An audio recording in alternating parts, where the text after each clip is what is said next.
Okay, now we're going to get to the book talk section, and doing a podcast without Catfish, I'm probably going to collapse. So this may not be as in-depth as I'd like, but if you haven't read the book, know that we are going to have book spoilers. And we're going to start off by talking about the differences in the show deep dive of Juliette going to turn this pump back on, and the book's version of this. In the book's setup, in the book's configuration, it's great. It is so good. It is maybe not the greatest twist in the book, but I think it is the best action set piece in the book, this deep dive. You may be watching it on the show and said, why is it the best? Well, this show, the showrunners, in something I can't quite understand why they did, they made it less dramatic. So I call it, they did the anti-Hunt for the Red October. Now, so many people say, oh, the book is always better, the book is always better. Well, I read the book, The Hunt for the Red October, and then I saw the movie, The Hunt for the Red October, and I thought, boy, the movie's a lot better. Why was it better? The movie took two different action sequences from the book and smushed them together, had them happen at the exact same time. And so you had two action pieces from the book combined into one action piece where like everything was all happening at the same time, and this action set piece could affect the other action set piece. It was great. So what did the showrunners of Silo do? God, they do dumb things, or they do things I don't like.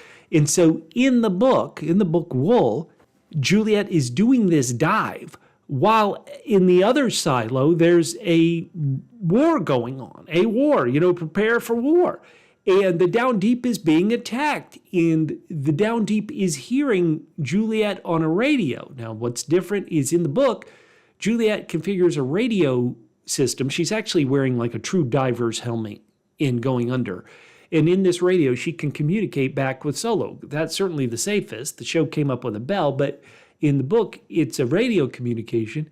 And the Down Deep can hear Juliette talking. And they realize Juliette's alive, but they want to talk to her while at the same time they're being attacked. And it is so tense. It is so wonderful. And the show, you're book readers. You tell me, why would the show do this? This doesn't make a lick of sense. Why would the show remove the communication between Juliette taunting Bernard over the radio, Juliette talking with Lukas over the radio? That is so stupid. You have show watchers who leave us comments who say, Juliette isn't in the show anymore. I don't like Juliette being away from the show, or I'm only interested in Juliette and not Silo 18. What Hugh Howey, the author, did in the book, by having that communication between the two, he tied the two stories together. Why that hasn't developed in the show is ludicrous. Now, there could be the thought that, hey, this is 10 episodes and they're stretching this out and they may not do Shift, really, the second book, in any way, shape, or form. So they need to kind of stretch this out and the radio communication will happen later. I don't know. It's crazy. But let's go further into the differences. I went on a mini rant. My real rant is coming up in a bit, but the differences is, so Juliette goes down, like when the oxygen is cut off to Juliette, she has to find pockets of air because there's no way she's going to get back up. And in a brilliant action set piece, she's finding this air, but she's also going up the stairwell in reverse. Like she's on the floor, going up each one, finding a pocket of air and breathing and going up the stairwell. And that's how she is able to get back to the top without any oxygen. It is so smart. It is so thrilling. And the show didn't do that. Now, another difference is that when she gets to the top in the book, she sees Solo. Solo has been attacked. She realizes, oh, snap, there are other people in this silo. Now, I know some of you haven't read the book and are listening to this or watching this on YouTube, and so they're getting spoiled. So know that one of my things I do is I don't fully explain everything. People who've read the book know what I'm talking about, but you're going to have to maybe go to Wikipedia or something else to find out who attacks Solo and who else is in Silo 17. That is just a great scene and a great thing. And I imagine the show will have the same people who attacked Solo in the book be the people who attacked Solo on the show. But again, with this show, you can never be sure of anything. If there are other things that you love or maybe you hate, we had feedback in the past from somebody who felt Juliette's adventure in the book just went on for her underwater adventure in the book went on forever. And so they're probably glad that it was not much of an episode. It was just half of an episode and the show didn't spend a lot of time on it. How do you feel? Let us know. Let's go to topic 2, and I apologize if I cut that short. I'm just dead without catfish. I'm not used to doing this on my own. I'm probably not good on my own. I apologize.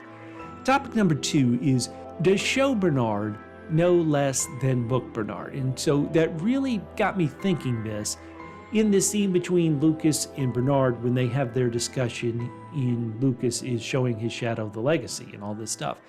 And again, let me just repeat it. Bernard says that, hey, he looked for all the questions that he could find and all the answers he could find. And he says on the show, all he learned was that the silo was built 352 years ago. He didn't learn anything about why it was built or why we are there. Now, in the book, I've said it on multiple spoiler sections, so you've probably heard it.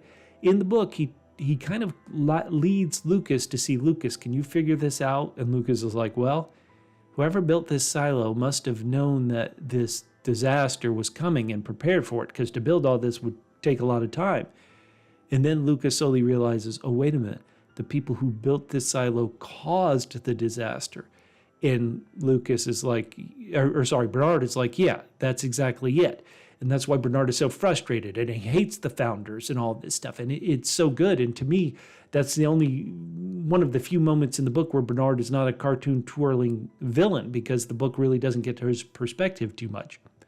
And the show left that out. And the show makes me wonder, was Bernard kind of sandbagging Lukas then? Does the show Bernard know that the people who built this silo caused the destruction and kind of forced them to live under these rules? What do you guys think? I hope so, but I'm not truly sure. So, hey, write to me and let me know. I'm going to do a rant. This is going to be a mini rant. If you haven't watched my rants from season 1, know that I think the show is good. So it's real weird to rant about a good show, but I've always said that if they did the books kind of as they were, if they were truer to the plots of the book and the kind of storyline of the book, which is the strongest part of the book, which has an over 4-point rating on Goodreads, this show would have double the fans. And it may be one of the most popular shows on Apple TV. And yet I still feel like by just making a good show instead of trusting the narrative of this book and making a great show, they're only so high, they're only so much. I think they could actually be a bigger hit and more word of mouth if they had followed the book. And season 2, I hope not, but I wonder if enough people have kind of bailed, because season 2 does feel muddled at the beginning. You guys let me know. I could be wrong. But I'm going to do my rant after I get to some of your feedback, because I love feedback so much. You guys are the lifeblood of this podcast. So let's get to your feedback right now. Becky, who is a great Silo follow on Blue Sky. She's at Becky J, and this is so crazy. It's B3, so 3 instead of an E. It's B3CKYJ on Blue Sky. Becky writes, thanks for the shout out, fellas. And another good cleaning podcast. I did a major happy dance when Lukas became the shadow, and I yelled, "It's about time!" at my TV. Just for that scene alone, she rates episode 6 an 8.5. She's very anxious for the dive. Ooh, Becky, write me and let me know what you thought of this. A user with the handle Bandit Design writes, Salvador Quinn's decoded message. Now, if you didn't watch last week's spoiler special, a book podcast, I read an article and went on Reddit and saw people who claim they have decoded this message. So Bandit writes about that and says, Salvador Quinn's decoded message definitely hints at Silo 1, a.k.a., the brains of this operation. Bandit Design continues, that's probably the big reveal at the end of season 2. It feels like that. I agree, Bandit Designs. They continue, they can wrap all of Shift as a flashback in one episode next season. Boy, I don't know if you could really do it in just one episode, but this show and these producers, I kind of roll my eyes. I have no idea what they're going to do.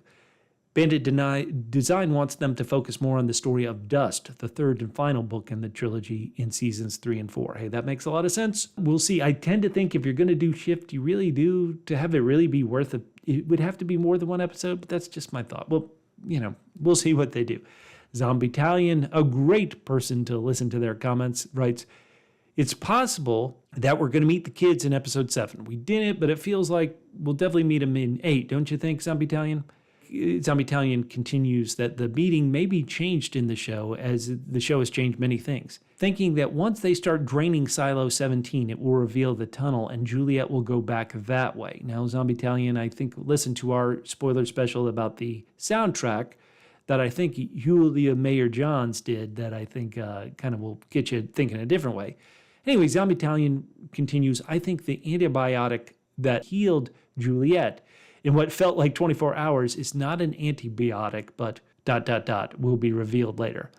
And of course, Zombie Italians like me, we talk about Shift to Dust all the time, but we don't actually go too deep into specifics.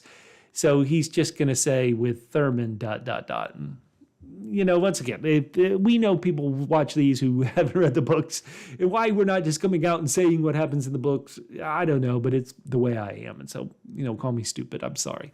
Brandon Gonzalez wrote, all these sci-fi mystery shows work the same. They start small and slowly expand the world. Silo 1 versus 18 will eventually be the storyline. I agree, Brandon. You agree, I think, that we're going to see Silo 1 or hints of it at least in this season? I do. Speaking of Julia Mayer-Johns, they wrote, if the Quinn letter is really about there are people watching us, monitoring us who can kill all of us on a whim, I'm curious to see what the show's take on that will be. Does that mean the door at the bottom of the silo is just a way to safeguard? Mary John continues, and the subplot with Billings deep down is developing in an interesting way. I wonder if Meadows' death will end up being the reason that Bernard gets sent to the cleaning. Boy, Bernard has a million reasons to be sent to that cleaning. We'll have to see.